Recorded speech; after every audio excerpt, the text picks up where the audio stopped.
but it's still intact. The number is H41414, the capacity is 120 grams.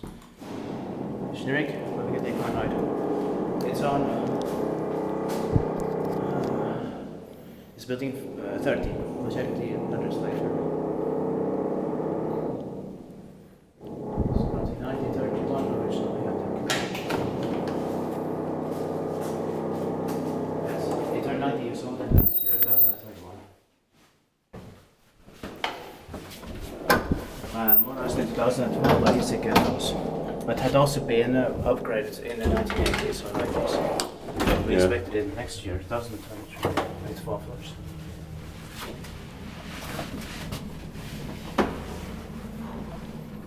But it still has a beautiful cab, and the shaft is beautiful. Yeah. But we have to film, of course, Jääkärinkatu 16 as soon as possible. Yeah. With the SC on the picture. It was a very bad situation now, but I got pictures of it. Yeah. For now, but I'll come back to it later. Yeah. Spektiit pakivain sitten maintained by Pääkaupunkiseudun Hissikeskus. Yeah.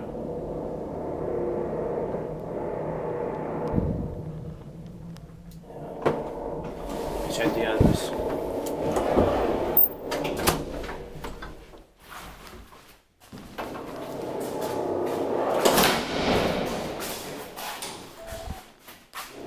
That's